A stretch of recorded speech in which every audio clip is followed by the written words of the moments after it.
Magandang araw sa ating lahat. Sa mga viewers ngayon, humihiling po ako ng suporta bilang pag-like and share ng videong ito. At panoorin na rin ang mga YouTube ads. Halina't atin nang panoorin ang pangangaral ni Brother Eli Soriano.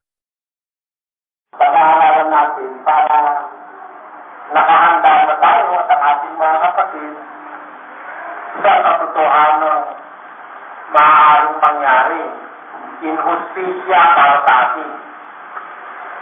At ito ay kahit pa magalit sa akin ang ating korte.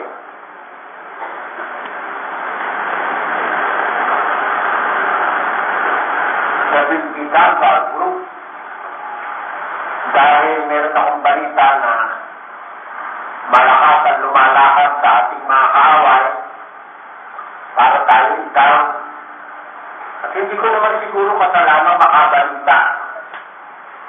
There is nothing in the law that prohibits even rumor mongering. Dati crime yung rumor mongering, ngayon hindi na eh. Eh kung yung rumor mongering pwede, lalo na yung mga balitang, let us say, from reliable sources. Mga balitang mula sa mapagkakatiwalaang pinanggagalingan. Na di umano, kung malakas ang gobyerno yung ating kaaway, at ang miyembro nila ay pinakamataas sa Public Attorney's Office, kaya delikado ang laban natin tungkol doon sa pangalan. Ngayon, ihanda natin ang ating sarili, pati ang ating mga kapatid, sa posibleng sasabihin ng mga kaaway natin. Na tayo ka ay pagpapawalang umanod ng pangalang Iglesia ng Diyos kay Kristo Jesus. Eh ano? Kung papawalan tayo ng gobyerno, gumamit pa. Basta hindi naman bawal pa tayo sa Biblia. Kasi ang babatayan pa rin natin ni Iglesia ng Diyos kay Kristo Jesus. Hindi lang natin pwedeng gamitin sa mga papeles. Ano? Kaya kung sinasabi ito, para maintindihan yung mga kapatid ang sentimiento ng ating kalooban na I think we are being singled out. Tayo ay pinagtutulong-tulungan. Because we have laid our basis to prove na walang isang iglesia dapat magkaroon ng monopolya sa paggamit ng Iglesia ng Diyos kay Kristo Jesus sa Biblia. Wala. Biblically, maging sa morally, maging rhetorically, especially considering the fact that of all the groups using the word for the praise Church of God in Christ Jesus, tayo ang pinakapopular, tayo ang pinakamalagana, tayo ang pinakamalaki sa lahat ng grupo na yan. That's why I feel that it is injustice for us para tayo ay pagpawalang gamitin niya. It will cause more detriment to us than others. Kasi yung ibang grupo ng Iglesia ng Diyos, 120 lang ang members. Ang pinakamalaki sa kanila, Nieto, 16 lang ang miyembro, 16,000 lang. Tayo naman, kahit 10 doble nung kay Nieto, meron tayo. Tapos tayo pa ngayon ng sinisingle out. Wala tayong magagawa. Baka naman ako yung demanda pa ng top judice dahil wala pa naman yung desisyon. Pero meron lang akong balita. Hindi ko kasalanan makabalita, mga kapatid. At yun naman ang takbo ng justice system dito sa ating bansa na lagi na lang there is doubt. There is doubt. There's always doubt. There are always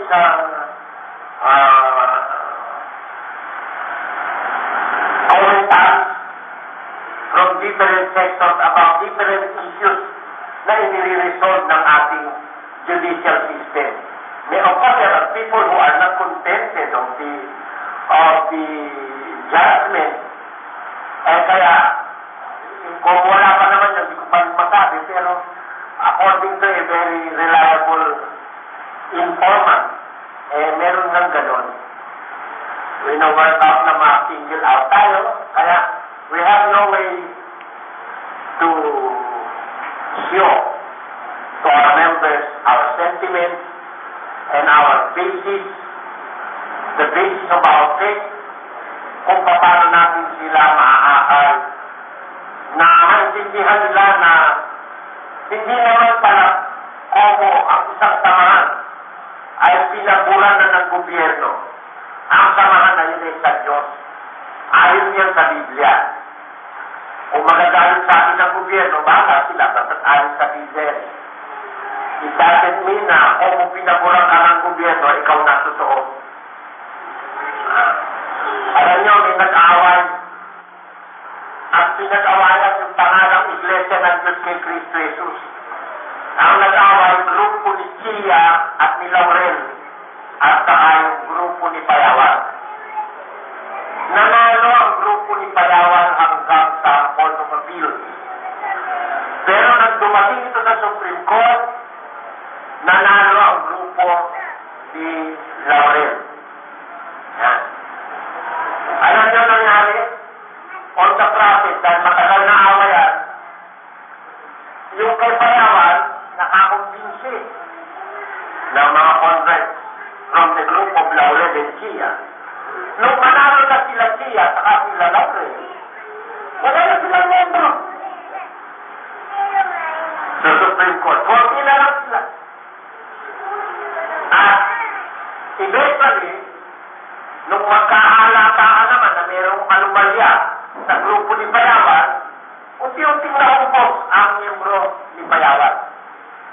Hanggang nawala si Payawan, umanili yung kanyang anak na drug addict.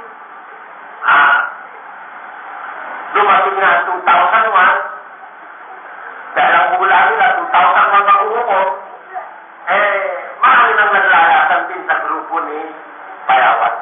Unti-unti, they were diminished. Actually, yung isang manggagawa natin ngayon dito, galing kay Payawan. Pinamakan namin siya dun sa kanyang iglesia. Kaya kung may pinakamatatag na samahan tinatawag na iglesia ng Diyos sa bansang ito, itong atin. Ito ang pinakamatatag na. Kaya na, after so many legal battle in court, we are expecting to lose this case. Bakit? Malakas ang ating kaaway. Ang kanilang abogado, Secretary of Justice. Gano'n sila kalakas. Nare-realize nyo na ba, mga kapatid? The danger that is being posed to us by people in government na kalaban ng ating prinsipyo. Kaya, we must be ready. And God will not always be silent. For every problem that comes, there is a ready solution. And there are words of consolation from our Lord that can be read from the Bible. Makikita niyo sa Biblia, ang prueba na hindi batayan kung ikaw ang pinanigan ng gobyerno, ikaw na totoo. Katunayan yung pinanigan ng gobyerno noon, si Chia o si Payawan. Pagdating sa Supreme Court, pinanigan si Laurel saka si Chia. Pero naubos na ni Payawan yung miyembro nila.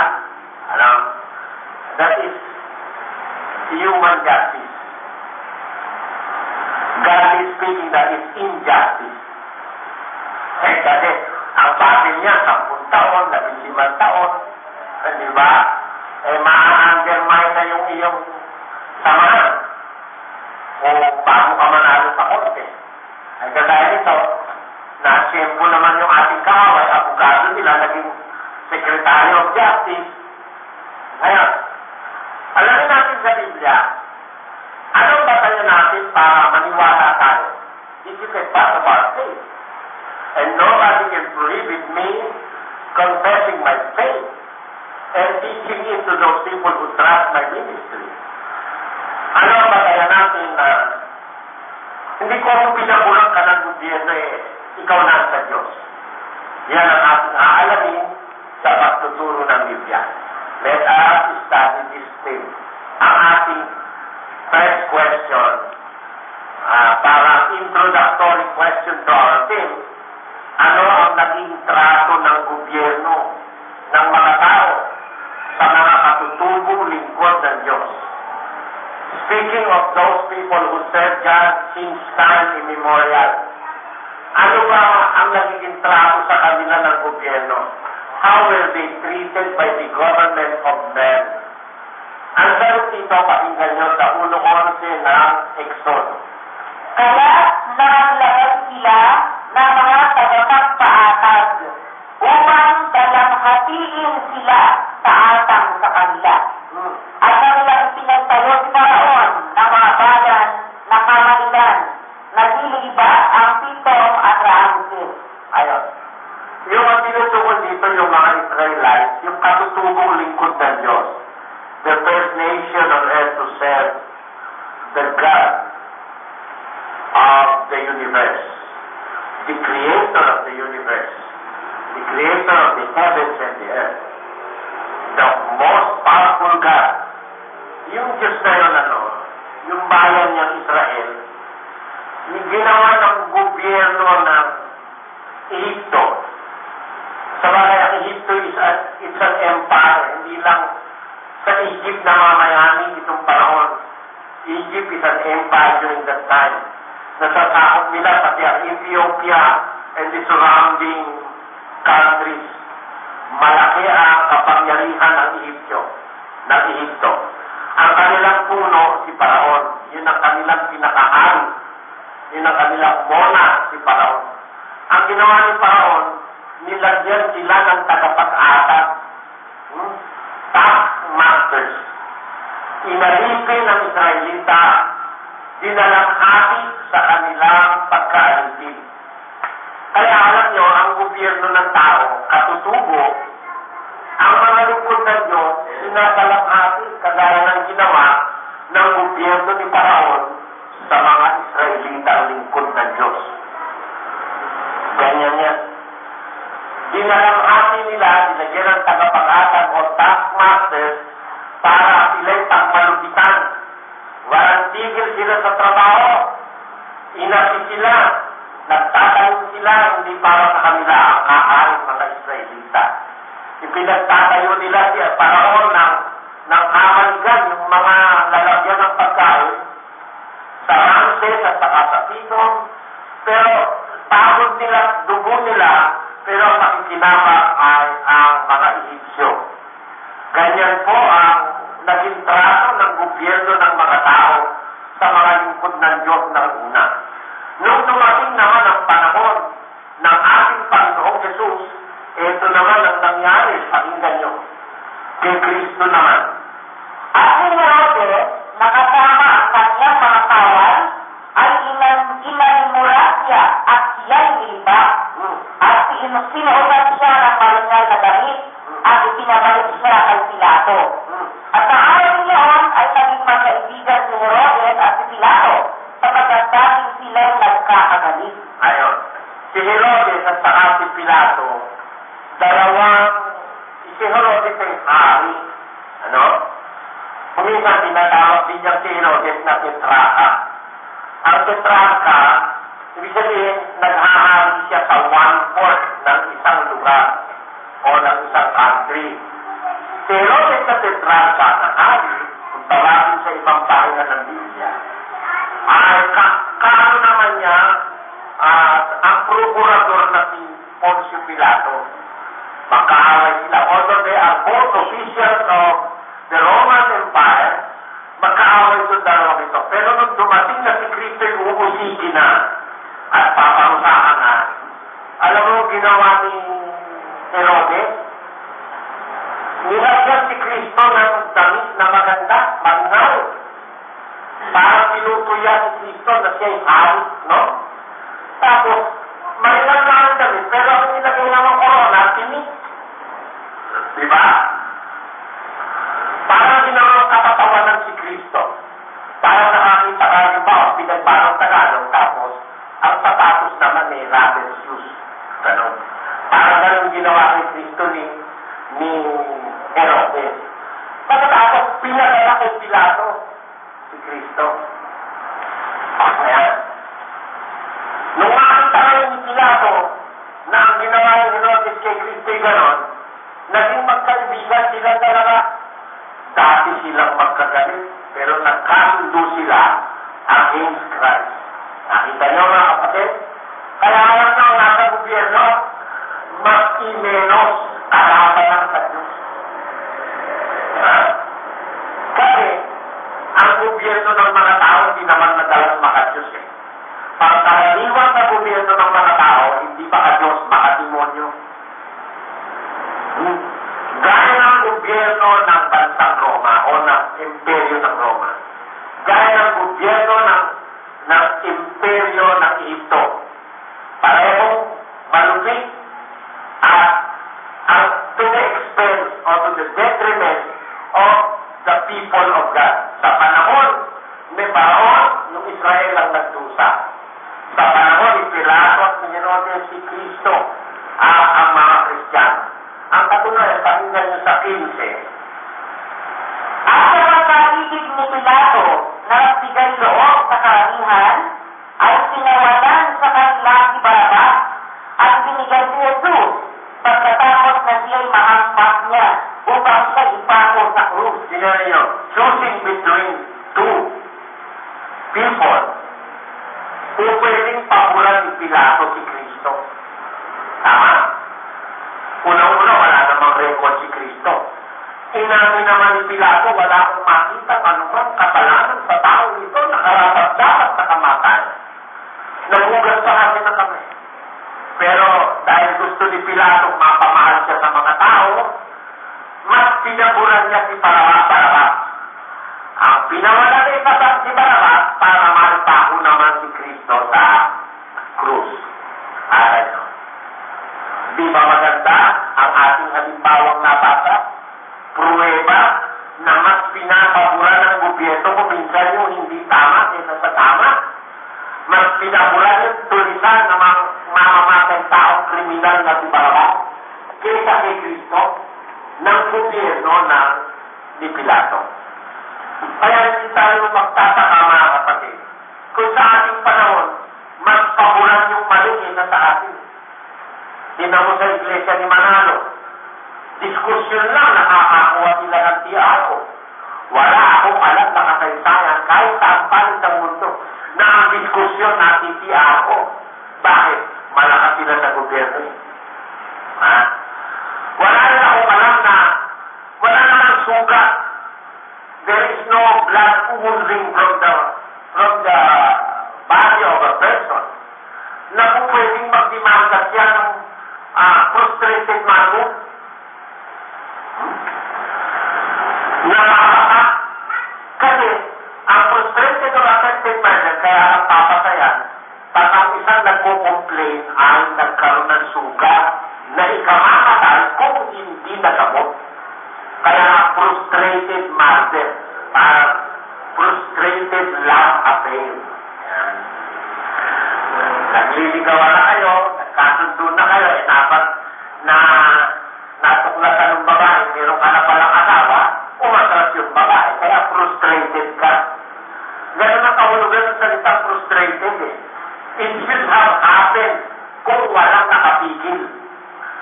Aba wala namang frustrated minded, wala namang sugat si Fernando Santiago.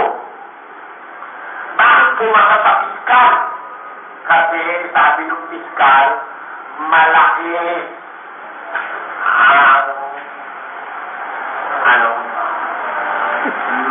mabigat ang pressure. Ang sabi nung isang piskal, may piskal ang sabi sa akin, mabigat ang pressure, brother.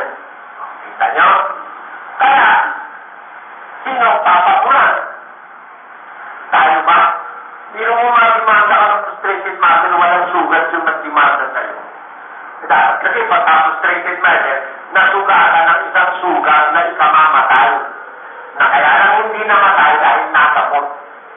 Kaya frustrated murder. Pero mo makapatay yun. Na wala naman sugat si Bernardo Santiago. Kung may hiwangan siya, natural na hiwa yun, hindi galing sa siguro yung hiwa ng tumbong niya. Pero hindi naman nagdudugo. Pero naman kaya yun nakapata. Ano ibig ko sabihin, mga kapatid? Malakas na sila sa gobyerno. Kung hindi sila malakas, bakit naman live lang ang kaso natin, ang dadating dito, batabatal yung INC. LBINC. Kung hindi sila malakas sa gobyerno. Kaya, hindi naman tayo nagtataka dahil alam na natin yun, natutulad sa Biblia. Matagal ng panahon nangyayari sa paglalaban ng kasamaan at ng kabutihan, mas pinatakburan ng gobyerno ng mga tao yung mali kaysa sa tama. Ang prueba, Israel. Si Kristo sa pagitan ni Barabas at ng bayan. Mas pinaburan si Barabas yung mga Kristiyano nung una, pinaburan ba ng gobyerno? Pakinggan nyo sa 15. Kung kayo'y taga-sanlibutan, ay iibigin ang sanlibutan ang kanyang sarili. Ngunit kapag kayo'y hindi taga-sanlibutan, kundi kayo'y hinirang ko sa sanlibutan. Kaya natutuot sa inyo ang sanlibutan. Alalahanin ninyo ang salita sa inyo aking sinabi. Ang alipin ay hindi dakila kaysa kanyang Panginoon. Kung ako'y kanilang pinag-usig, kayo man ay kanilang pag-usigin din. Kung tinupad nila ang aking salita, ang inyo man ay tutuparin din. Nakita nyo? Ang alipin di mahigit sa Panginoon. Kung kayo taga-sanlibutan, iibigin kayo ng sanlibutan. Hindi naman kayo taga-sanlibutan. Hinira mo kayo sa sanlibutan. Kaya nakukuot kayo sa sanlibutan. Alalahanin nyo na lang ang salitang sinabi ko sa inyo na ang alipin ay hindi dakila sa kanyang Panginoon.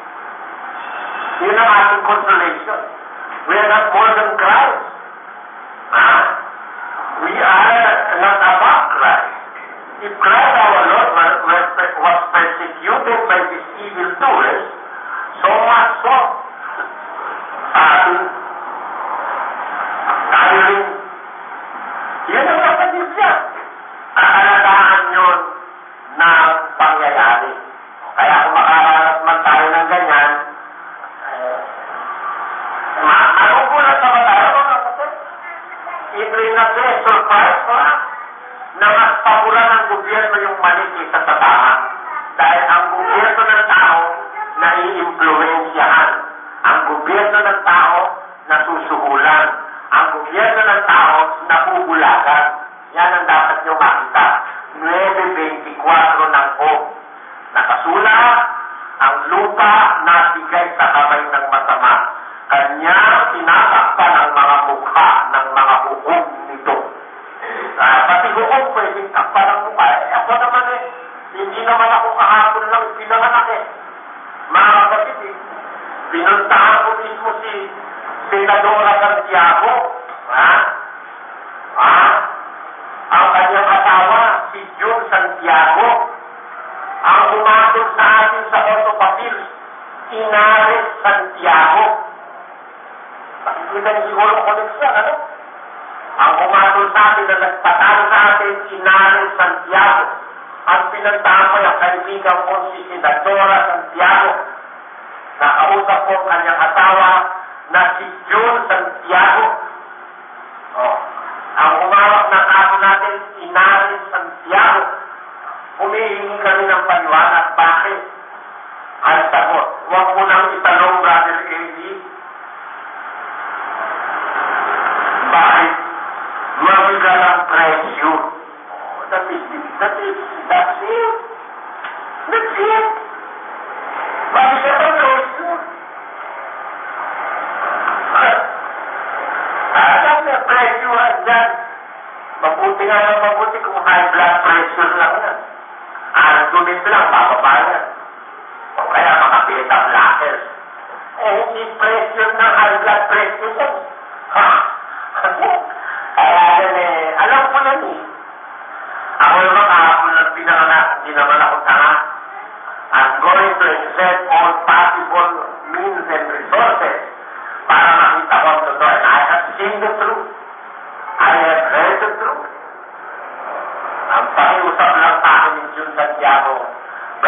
atin na lang ito. Sabi ko naman sa kanya, okay lang po. Wala nang makakalang. Tayong dalawa na lang. Sir, I thank you. Sabi naman niya, naunawaan kita, brother. Kasi kawikan, inaatake mo sila ng inaatake. That's it. Pero tuwa ka kasi pag binibinatos ka mo lang. That's it.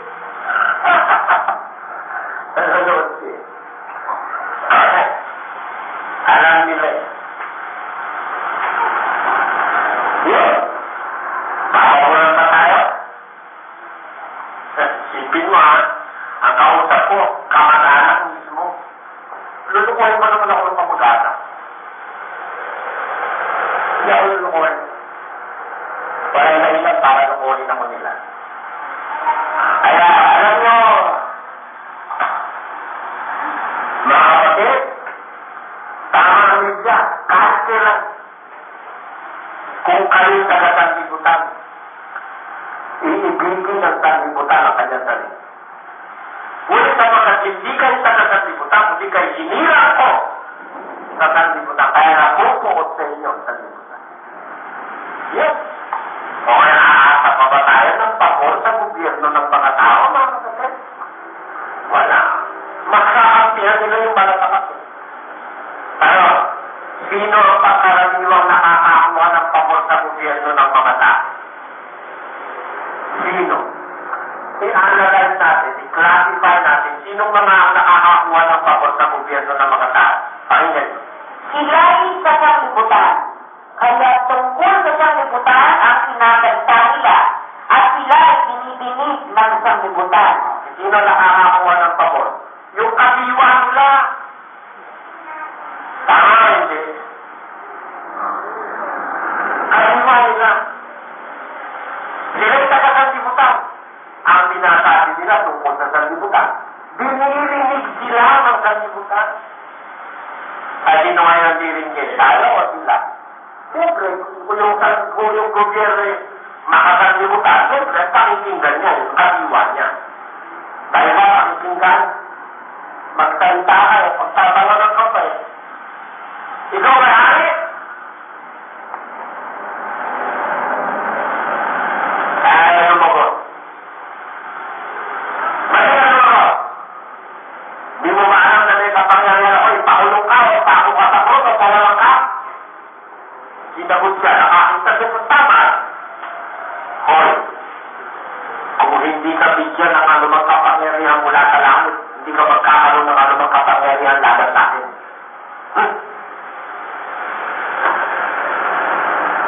Sabaw nito.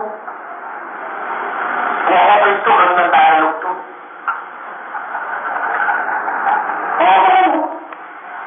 Kung hindi ka bigyan ng kapangyarihan sa langit, wala ka anumang kapangyarihan laban sa akin, no?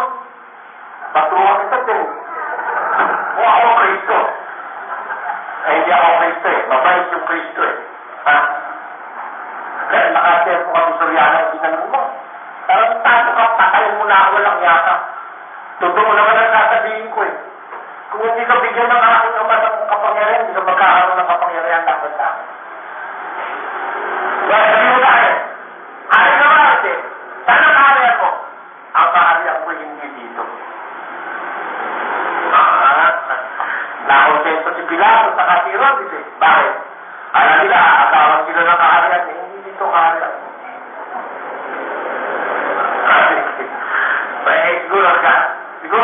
Siguro kayo si Robin.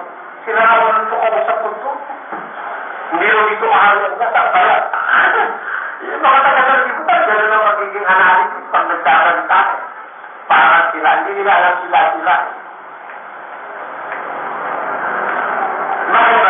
Ilan na ba ang member nyo? Hindi ko kami nagbibilang. Brother naman.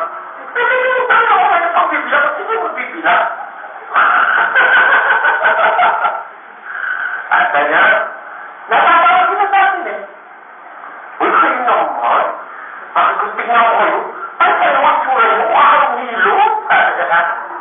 Hindi nakita nyo na concept. Ininsulto pa tayo. Kita lang naman tayo sa mundo eh. Laughing stock tayo. We're object of ridicule. Pero, ang totoo, wala silang karapatan tumawa. Laban sa pagkawalan tayo, wala silang karapatan. Ang tawa, ulol. Ang tawa ng tao, walang alam na kapilan, kaululan. Actually, kung tutusin, wala kang karapatan tumawa, kapilan. Sabihin mo yun. Pagkatawa na di ba? Napag-alanan natin, wala naman sila karapatan tumawa. Meron ba? Meron pa punta ka sa kilo, tawa ka. Ano pa? May karapatan ka ba tumawa? Hindi mo naman. Sama ninyong nagsisitawa ngayon. Ha? Magsisitahoy kayo, magsisitahoy ng sabi ni Cristo. Eh sabihin mo, totoo na sa Biblia. Pero sabihin mo sa kanila, tatawanan ka lang nila. Tama? Nakikita nyo ang separation ng diwa natin sa sanlibutan. Iba. They are of the world and they speak things of the world. And those of the world hear them. Ang sabi ni San Juan. Sila yung taga-sanlibutan, nagsasalita sila ng mga bagay na upo sa sanlibutan. Dinirinig sila ng mga taga-sanlibutan. At sila nakakakuha ng pabor. Dito ka ba yung nila, yung katiwa nila, taga-sanlibutan. Eh, sa Diyos, ano nga kung kumakikita natin? Ano nga i-expect natin sa pakikisama sa libutan? Pinili ng Diyos ang mga anak, ang mga bagay na umpisahan natin kapag ang pagdating nyo sa inyong pagkatawang mga kapatid. Hindi ang maraming marunong tumayo ka naman, hindi ang maraming mga may kapangyarihan, hindi ang maraming mga tao, mga tinawag, kundi pinili ng Diyos ang mga bagay na kamang sa libutan upang diyain niya ang mga marunong. Dino mo? Kaya pala kung mamili ang Diyos yung mga ama, yung mga walang kapangyarihan, walang kaalaman, walang karunungan sa sanlibutan. Yun ang paghiya ng Diyos doon sa marunong. Akala kasi nung araw nung nagbabasa kami nito, napariyahin natin na sa diskusyon. Tama tayo, sabi ng Biblia, sabi ng magagawa sa Likituan. Kaya sila, tama yung sabi, talagang tinawag tayong mga tuka para hiyayin sila. Tama. Mali pa yung pagkaunawa namin yun, mali. Nung self-seeking ko yun eh. Hindi kailangan kasi hiyayin mo sila.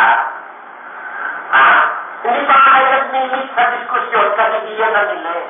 Biro mo, sila mayayaman, sila yung pinag-aralan, hindi sila ang pinili ng Diyos ikaw. Ibig na nga pinili ka ng Diyos at hindi sila kasi siya ng malaki sa kanila yun. Diba? Kasi pinili ng Diyos ang mga duha upang tiyahin. Pinili ng Diyos ang mga bagay na mahihina sa sanlibutan upang tiyahin niya ang ihiya ang Diyos eh. Hindi tayo eh. Pahiyain niya yung malalakas. Ang mga bagay na mababa ng sanlibutan at ang mga bagay na sinama o ano man yung makikita mo sa sanlibutan. Di ba? Ang mga bagay na sinama ang pinili ng Diyos. Sino hahamak? Ang Diyos ba hahamak sa atin? Hindi, pinili niya nga tayo. Sino hahamak? Yung mga taga-sanlibutan. Kaya expect this. Hahamakin tayo, magtatawanan tayo, gigipitin tayo, hindi tayo makabura. Expect that, and that is biblical. Amen? Yun ang ating ihanda natin sarili natin doon. Mga bagay na hinamak, yung mabababa, ang pinili ng Diyos. Eh, talaga naman tayo nasa grassroots tayo ng society. Kaya, wala na tayong pag-asa na tayo i-recognize ng mundo. No. Kaya kahit Iglesia ni Cristo, ni-recognize ng mga presidente, pati mga Amerika, pati mga senador. Ni-recognize ng Iglesia ni Cristo, may congratulatory letter pagka nag-anniversary. Eh kasi sila'y taga-sanlibutan. Kaya nininig sila ng sanlibutan. Yun. Yun ang konsulasyon natin eh. Eh sa Diyos, mahamakin ka lang. Yan ang dapat maintindihan ng mga lingkod na Diyos sa Iglesia. Eh, tignan niya ating leader. Anong tratong ginawa nila sa leader natin, Kristo? Baka sila ang puri, aming pinamamatikan, naging Bagaman mga sinisira, ang puri ay aming pinamamanikan. Kami naging tulad ng yagip kasakibutan. Sukal ng lahat ng mga bagay hanggang ngayon. anong trato ng sanlibutan sa atin? Yagip, sukal. Sukal, yagip. Sa inyo si kapatid na Daniel. Ay kung hindi lang natin siya kasama nito, malayo na narating niya sa broadcasting. Marami siya iniipit. Eh kung si Henry Umaga Diaz lang natin, auupa na yan sa kanya.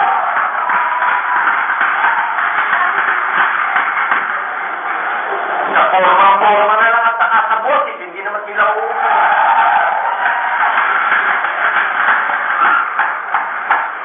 Ako siya ako sa Benjio. Pista pilit yun, hindi natuloy eh. Marami siya ipit. Hindi siya mabigyan ng break. Bakit? Hindi kasi kalita ka sa libutan eh. Diba? Yun. Kung gusto niyo ba malaman, dapat siya matagal na siya mataas ang posisyon. Ganun lang yan. Kung kalita ka sa libutan, iibigin ang sanlibutan ang kanyang sarili.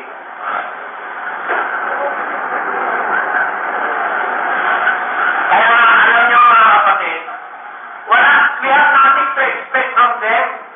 Recognition? Of course not. Alam niyo yung programa ni Manolo, naging nominee sa Catholic Mass Media Award noong 1982. Inonominate. Eh nung malaman nandun ako, tinanggap. Very prestigious sa kanila yung Catholic Mass Media Award. Eh nung nandun ako, galing. Diba? Siya rin in-nominate siya. Best Broadcaster. Diba? Program niya, nominated siya. Pero nakakalusot ba? Hindi. Pag dumating na doon sa mga Board of Justice, di na tayo lulusot. May identity tayo sa community. And we are not of their kind. That's why hindi tayo makakalusot. We must not expect any recognition from them. Haamakin nila tayo. Yun ang ating recognition. Eh, yung ating leader. Ano ang paningin nila sa ating leader? Pakinggan nyo sa Isaiah. Sila ay hinama at ikinakwil ng mga tao. Isang tao sa kapanglawan at bihasa sa karamdaman. At gaya ng isa na pinagkublihan ng kanilang mukha ng mga tao. Kita mo? Gaya ng isa na pinagkublihan ng kanilang mukha ng mga tao. Tamo? Pinagkukublihan ng mukha ni Kristo. Ayaw siyang tulungan. Ayaw makipagsipat tayo with Him. That nobody wants to be on His side. Pinagkublihan ang mukha ng mga tao. You can just imagine. He preached for 3 years. Walang pahinga. Araw-gabi. Nagkakawa ng mabuti. Nagpapagaling ng libo-libong may sakit. Nagpapakain ng libo-libong tao.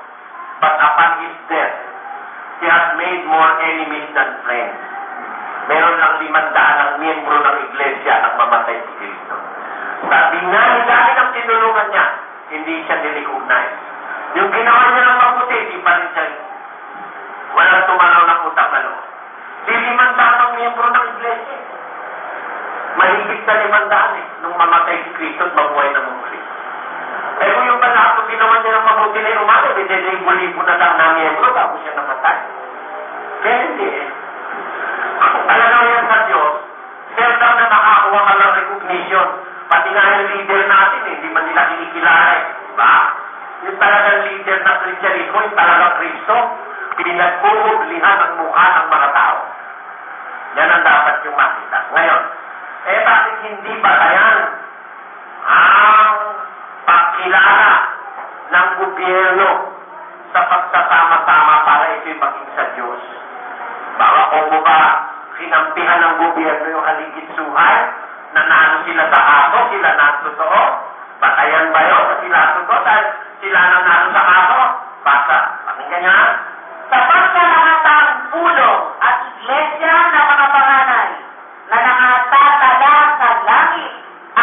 ang tampon ng lahat. Kita nyo?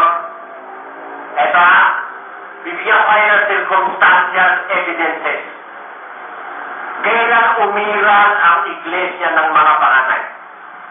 Di ba sa panahon ni Moises? Tama. May gobyerno naman nun ang mga tao. Meron, nagpatalaman sila sa gobyerno ni Paraon. Ano ka sila, ulo? Inaalipin ka na, papatay ka, papatala ka pa dun sa gobyerno ni Paraon. Hindi kayo i-recognize doon. Kanyo, asa nakatala ang iglesia ng mga panganay? Sa Diyos. Kaya pag sinabi ng tagatuhan, Soriano, wala rehistro, talo na namin. Ay, bawal na gamitin yung iglesia ng Diyos, nek-nek mo. Tatali mo, nek-nek mo. Hindi ka lalaman ng diskusyon, no? Ano, kapag-kawalan mo kung basahin sa Biblia iglesia ng Diyos? Hindi mo kaya pagbawalan, tayo pa ikaw ang pinakamataas na hukom ng Pilipinas? Baka tayo ko sa Biblia?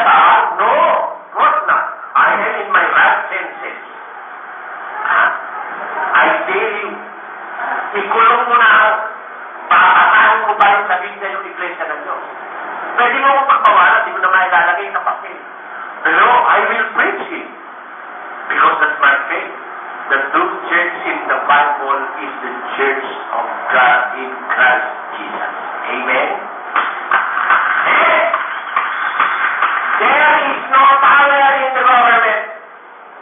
There is no person in the government of the Republic of the Philippines that even the President or the Chief Magistrate of the Supreme Court of the Republic, not one of them is given that power by the Constitution. In fact, the Constitution states that the free exercise of religion must forever be allowed. And that's a part of my faith, to preach the true church in the Bible, and that is the church of God in Christ Jesus. Pipigilan niyo ako? Hindi niyo na ikakaliting gamitin na, hindi pwede. Pakakain mo pa rin sa Biblia yan, sasabihin mo pa rin yan sa radyo. At patutunayan ko, hindi si Maximino Nieto ang iglesia ng Diyos sa Biblia. Hindi pwede. Hindi kayo yan. Hindi nyo kaya patunayan kayo yan, ano? Hindi nyo kaya patunayan kayo yan. O ngayon, kalalay ka kayo ito, hindi ko sabi niya wala. Meron ko, Greek pa nga eh.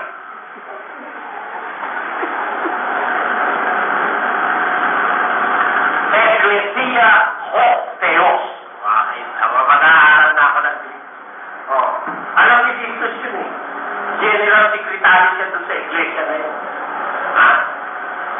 Iglesia ni YHWH kay Yahshua Messiah Incorporated. Okay, tamo. Sabi mo, wala kang registro, pero kahit sa kumbento ko ang pagbawalan, may ilalaman ako registro.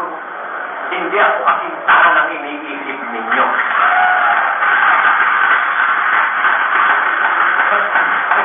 Tama.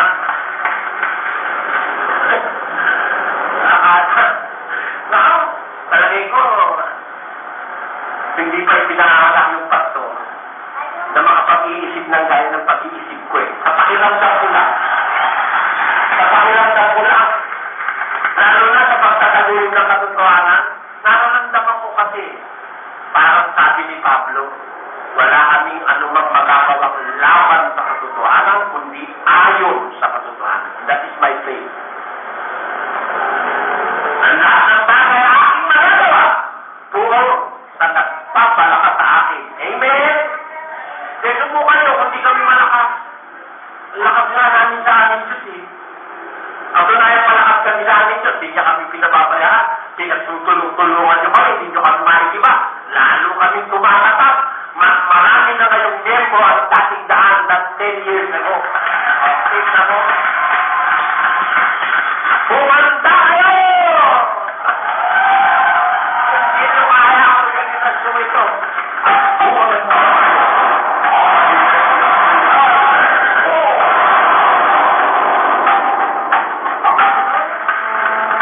Yung mga alam ko, di gusto magkariyar yan. Basta kayo!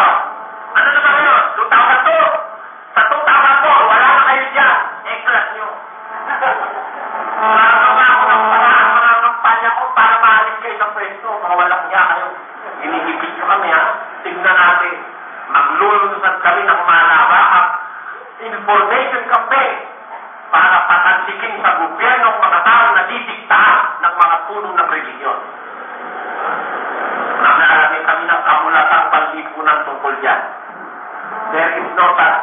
ink vote. Wala yan. Di totoo yan. Katunayan. Kasi tinagulit yung sikwa ko, natalo kayo eh. Sabihin nyo may ink vote. Buti pa, Catholic vote meron. Naniniwala ako. Dahil ang sabi sa Biblia, ang lahat, malalaki, maliliit, mayayaman, mga dukha, makalaya, mga alipin, pinagbibigyan ng tanda sa kanang kapait na loob. Tapos, yun, merong vote doon. Pero yung vote, wala. Amen? Okay, tamo na. Pag sinabi ko, tutulad mo, mapapahiya ka. May Catholic vote, pero yung vote, wala na. Hindi totoo yan. Marami sa marami. Kung saan kayo marami. Pero delikado kayo sa Magalang. Mas marami kami sa iglesia ni Manalo sa Magalang. Okay, tamo na. O, sa Pasig, delikado rin kayo. Mas marami kami miyembro sa Pasig kaysa sa inyo. Okay, tamo na. Pumalta kayo ng panahon ka, mas marami na kami sa inyo. Tandaan mo, dahil maraming tao magbabalik loob sa kawakasan ng mga araw at ng mga panahon, mas dadami ang miyembro nito kaysa sa iglesia ni Manalo. Subukan nyo. Subukan nyo. Sinasabi ng Biblia eh, maraming lilinisin eh. Maraming pagbubutihin. Malay mo. Nakakatiyak ka naman, yun na wala, bilugyan mo eh. Dumudulas siya paminsan-minsan, kahit tawag ko na, nakakabang pa yung Jaworski eh. Hindi ba? Minsan naman, sinute mo na, inapawal pa eh, hindi to recounted. Tampo, binigyan ka nga ng karapatan mag-shoot. Hindi mo naman nag-shoot dahil manginginig ka. Akala mo, ringlet ng ringlet, no? Outside the ring yan. Sinute mo. Ganyan lang yan, nandun ang may kapangyarihan sa lahat eh. Hindi ako naniniwala habang panahon kayo mananagumpay, ang tagumpay ng masama, sandali lamang. Sabi ng Biblia. Hindi ako naniniwala habang panahon kayo. Kaya, let us have ang status ko. Sige, hindi nga kami nakarehistro sa gobyerno bilang iglesia na ito. Mapagpapawalan pa naman kami ng gobyerno, ipaaral yung iglesia na ito sa Biblia.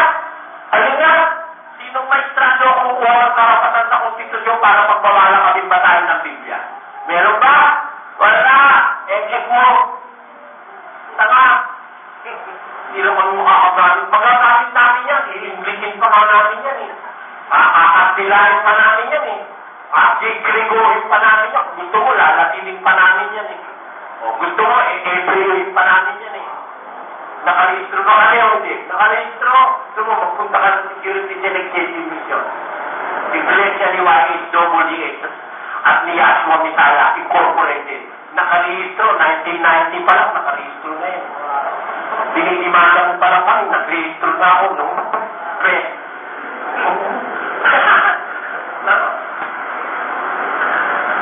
Pagkaganyan na mga kaaway, no? Pinigilan mo ba kami? Nirehistro kami. O kasi mo, ayaw na kami pagamitin nun. Pero paano na kami eh? Ang dating daan! Kasi pupunan kami nun dating daan. Kaya mo ka ba dating daan? Makabawalan mo kami gamitin yung dating daan. Pero nga, tanong mo, alam niyo ba yung dating daan? Saan yun?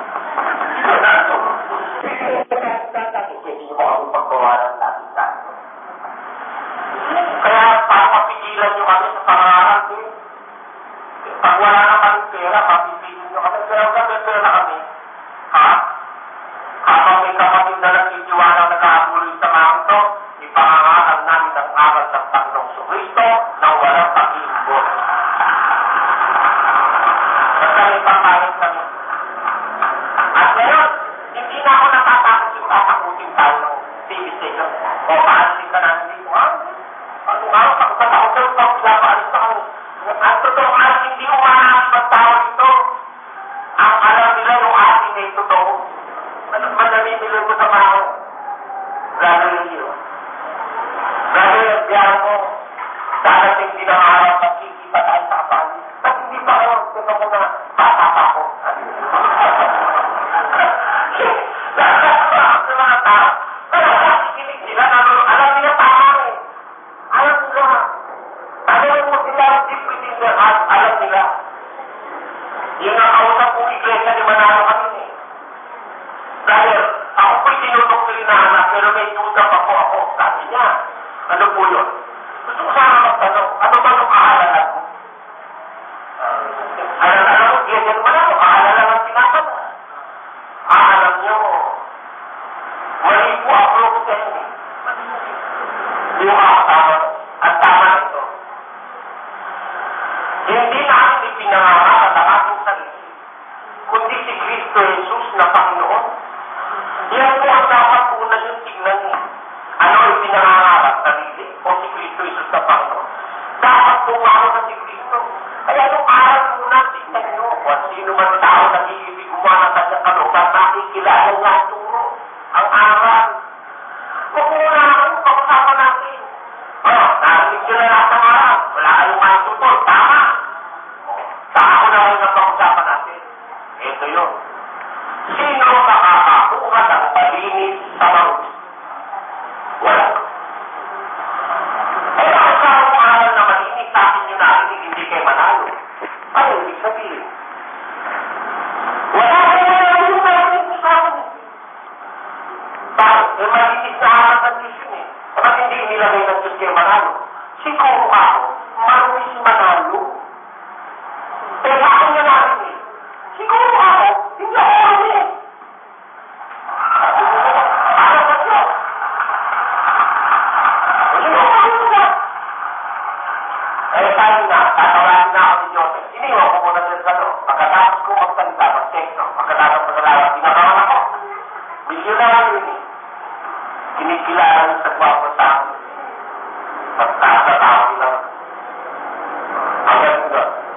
Brother, salamat po. Wala na po akong duda.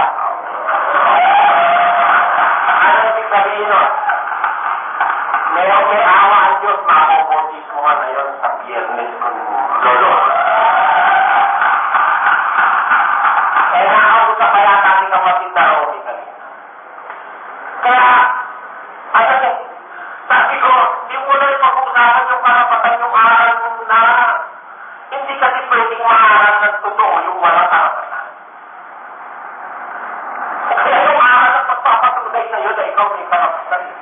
Kaya wala ka nga pinangaral, karapatan na pinangaral mo. Baligtad. Baligtad. So hindi mo agad ang pinapangaral mo. Sabi ni Pablo, hindi namin yung pinangaral ng ating sarili. Eh, pero pag kinakailangan mo na kaming tanongin, kami makatuto sa pangalan ni Kristo. Ipinagkakiwala namin ang salita ng pagkakagusto. Pinangalan niya ba yung pagkakugo niya? Pinangalan niya.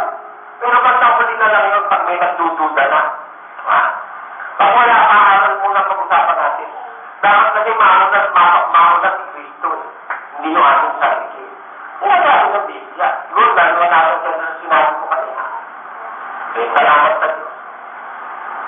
Kaya, sa tao mga kapatid, wala tayong ano. Recognize tayo ng tao. Kaya ano na sa gobyerno?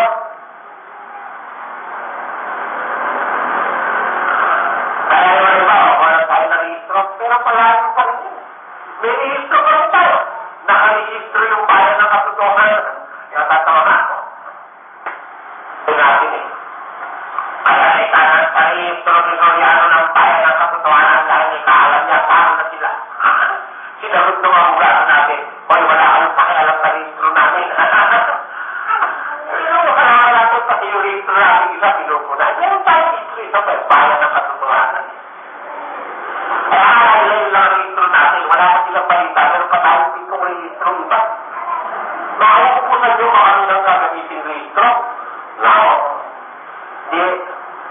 Hindi mo ito kami kilala, kung makakakilos tayo ng ayon sa batas. Meron tayong juridical person. Hindi tayo mawawala ng juridical person. Ayon sa batas ng tao.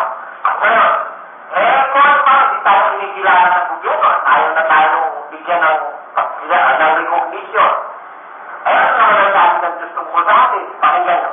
Mapapasok kayo pagka kayo inahalimura at kayo'y sinaluutin at kayo'y pinagwiwikaan ng tayo masama na bawang kasinungalingan dahil sa akin. Mapayag pa pala sa atin kami. Kaya pinag-uusig, inaalimura,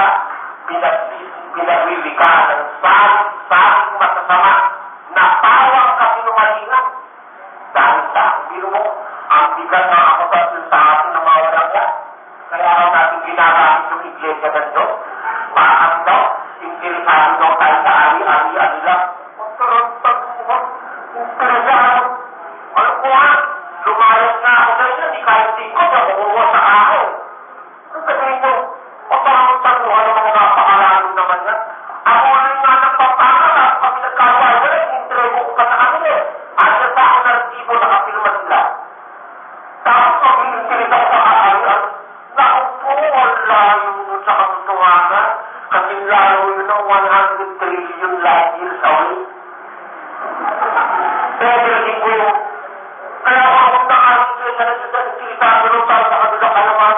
O parang patuwa ng ito yung aking kalamanan na pinamimigay ko yung ibang kalamanan ng ikiligin ko. Wala kayo naman yan. Huwag sana ipahintulog ng Diyos ano na mangyari sa akin yun. Tulungan sana ako ng Diyos hanggang sa katapusan na huwag akong mag-interes ng kayamanan ng kapwa ko tao sa matamang paraan. Wala mo. Ito to. Kaya ako natin pinakamit ko sa ng Diyos dahil marami daw sila ko. Marami. Mas marami kami sa iyo, no? Oo. Marami daw sila ko. Kaya natin mas marami kami sa iyo, no? Ari-arian? Ikaw, ano na ari-arian? Malaki na ng pag-aari. Mas malaki pa rin ang pag-aari sa tayo. Eh, 32 hektarya ito eh. Medyo 12 lang. Ano kuha namang malaki? Kaya ang tayo namang malaki.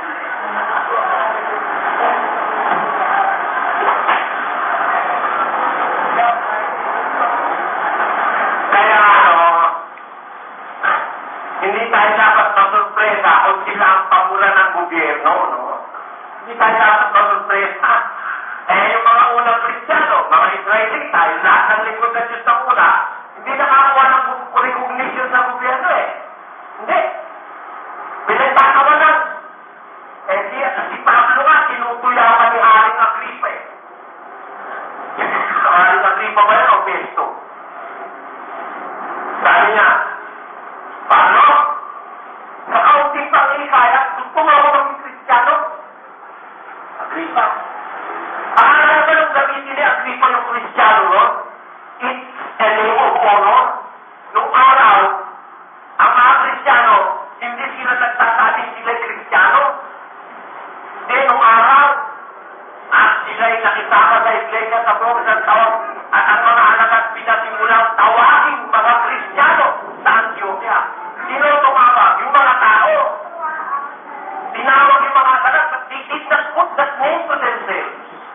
Dahil nung araw, kalibahan ang maging Kristiyano. Katatakutan ang matawag na Kristiyano dahil umusiging ka. Yung pangalan ni Kristo is business file. Hinahanap nung unang panahon ang pangalan ni Kristo. Nung araw, it is not an honor to be called a Christian. Kaya yung sabi ni Haring Agripa, panuya kay Pablo, Pablo, sa konting panghikayat, gusto mo akong maging Kristiyano? Loobin naman ng Diyos, ang sabi ni Pablo. Na sa kaunti o sa marami na, lahat ng naririto, at pati ng lahat ng nakikinig sa akin ngayon maging katulad ko naman, maliban na lang sa aking salita lang, nakapusap siya. Ano? Sana kayo lahat maging Kristiyano. Akala nila, maiinsulto si Pablo nung sabihin Kristiyano siya. Sana kayong lahat. Sa kaunti o sa maraming magpangikayat, loobin naman ng Diyos, kayong lahat maging gaya ko. Maliban na lang sa salita lang ito. Sino mo yung pagsalita na yun, pagmamahal pa niya. No? Ngayon, kung sila i-despise noong araw, sinama, pinakwit, pinagsabihan ng sari-saring masasamang ginipit pati ng gobyerno, maaasahan pa natin ngayon hindi nang gagawin sa atin. Ang nangyari sa nagdaan. Ang nangyari sa nagdaan ay nangyari na. At ang nangyayari pa ay nangyari na rin. At hinahanap uli ng Diyos ang nakaraan na. Kita nyo, yung nangyari sa nagdaan na yan. Hinahanap uli ng Diyos ang nakaraan na. Kaya, mangyayari siya. Talagang ginagawa ka uli sa atin ngayon yan. Ngayon, ano ang pag-asa ng mga lingkod ng Diyos? Iglesia ng Diyos. Kung makahana ng pagtatakwil ng mga tao, ng lipunan at ng gobyerno ng mga tao, ano pag-asa natin if we are being treated as outcasts by the government, by the society of people? Ano naman ang pag-asa? Is there any hope for us? Tinatakwil tayo, inaalimura tayo, hinahanap tayo, pinagtutulog-tulog nasa gobyerno, meron ba tayong pag-asa, mga kapatid? Pakinggan nito. Ayon sa pananampalataya, ay nangamatay ang lahat ng mga ito na hindi sinamtan ang mga pangako. Ngunit kanila nakakita na natanaw mula sa malayo at kanilang sinahayag na sila'y tawag sa ibang bayan at maglalakbay sa ibabaw ng lupa. Ayun. That is proving something very, very wonderful. Alin nyo? Kung tayo tinatakwil dito, parang lang tayo yung mga nabuhay na maguli yung araw na si Kristo'y namatay na yung nabuhay na maguling mga banal. Ang ginawa sa kanila, pinaglalagay, pinagbabato, sila Abel, pinatay, sila si Abraham, si Moises, pinagkaisahan lahat ng mga tao yan eh. Ano? Kaya lahat ka ng mga itim namatay, sabi isang tao, yung mga heroes of faith, mga bayani ng pananampalataya, na hindi pinagsaman para ako, pero natanong nila mula sa malayo. Kanilang ipinahayag na sila'y mga manlalakbay, pawang taga-ibang bayan, manlalakbay. Ito natuloy, hindi naman pala tayo taga rito eh. Ako'y hindi dito, laging mga mayan, ang bayan ko'y doon sa kabilang buhay. Ako'y dito ngayon lamang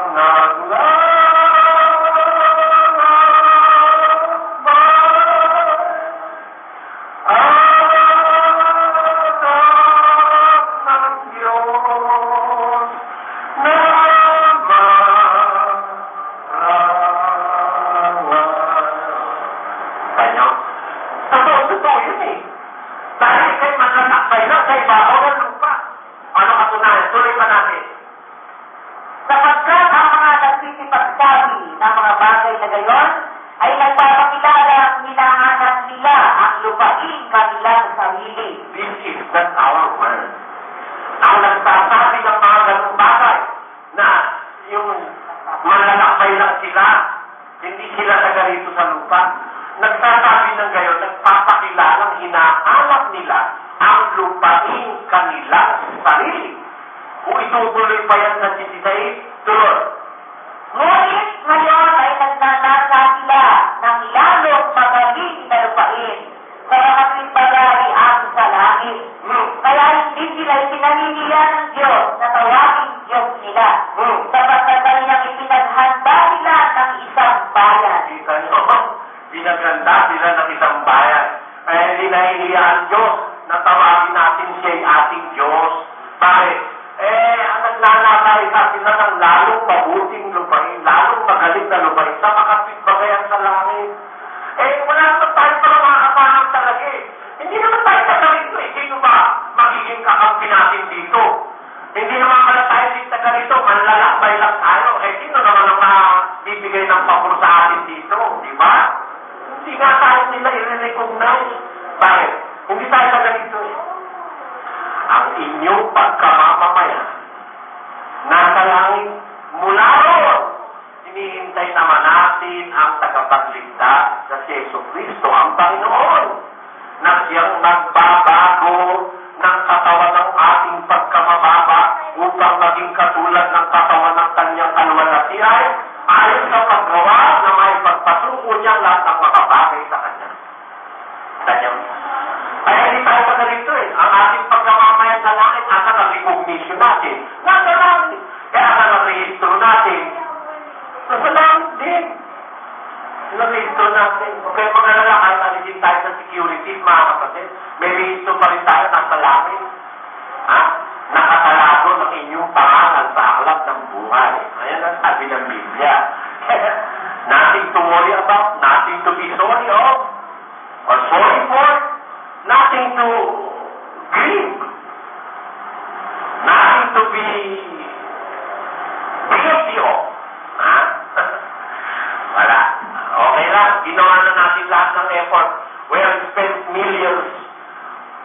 milyon na po ang ginastos ko, mga kapatid. Para ipagtanggol ang karapatan natin sa gobyerno. Kung hindi nila tayo pakinggan, wala na tayo magagawa. We have made everything possible under the sun just to win this case. But if we are going to lose it, finally, therefore, our consolation and our hope is that we are not of this earth. Kung kayo taga-sanlibutan, iibigin kayo ng sanlibutan. Ngunit kayo hindi taga-sanlibutan, sinira ko kayo sanlibutan, naglalakbay lang kayo sanlibutan. Yan. Yun na yun. Alam niyo pa kung ano lalong matakla? Ito pa, isang lalong matakla. Kung sa kayo, ibibigay kayo sa kapighatian, at kayo ipapatayin, at kayo napopohotan ang lahat ng mga bansa dahil sa aking pangalan. Ito pa, matakla. Hindi lang pati Pilipinas ang mga galit sa atin. Tapos ibibigay pa tayo sa mga bilangguan, papatayin pa tayo. Yan, registro pa lang eh. Di ba? Mas mataklat yun. Isa ka na registro, mataklat. Mas mataklat. Ikaw ay dadalhin sa bilangguan, papatayin kayo. At kapopotak kayo ng lahat ng mga tao dahil sa aking pangalan. Ngunit, ang magtitiis hanggang is 22, maliligtas. Yan ang sinasabi ng Biblia. Ito naman ang ating pagkakatiwala. Kung nararanasan man natin lahat ng bagay na ito, what is our hope? Pakinggan nyo. Mahilag kayo sa pag-ibig sa salapi. Magkasiya kayo sa inyong tinatangkili, sapagkat siya rin ang nagsabi, sa anumang paraan ay hindi kita mapagkukulangin. Sa anumang paraan, hindi kita pababayaan. Nararamdaman nyo ba yan, mga kapatid? Sa anumang paraan, hindi kita mapagkukulangin. Sa anumang paraan, hindi kita pababayaan. Ang Diyos ang may sabi niya at iniuukol yan sa kanyang mga lingkod at sa kanyang mga anak. Nakaranas na ba tayong pinabayaan tayo ng Diyos, mga kapatid? Wala. Ang Diyos ay laging nakaantabay. Pag nakikipag-diskusyon tayo, walang makakaram na nakapagpahiya sa atin gaya ng kahihiyang inaabot nila. Hindi ko kayo pababayaan. Sabi nga ng Diyos, malalaman ninyo na ako'y nasa gitna ng Israel at ang aking bayan ay hindi mapapahiya magpakailanman. Yan ang ating tiwala, mga kapatid. Lagi meron tayo kaantabay na Diyos sa pakikipaglaban natin, hindi lamang sa mga tao na kasangkapan ng demonyo, kundi pati mismo ay Satanas. Ang pangako ng Diyos, hindi kita mababayaan, hindi ka kailanman, hindi ka magkukulang kailanman, hindi kita mababayaan. Sige nyo naman. Kulang ba tayo, mga kapatid? Siguro sa lahat ng iglesia ngayon sa buong mundo, ito lang ang iglesia sagana sa mga katuruang nagragaling sa Biblia. At dahil yan, purihin ang pangalan ng Panginoon at pakailanman. Hindi naman tayo pinababayaan ng Diyos eh. Lagi siyang nakaantabay, lalo na pag kailangan natin ang kanyang tulong.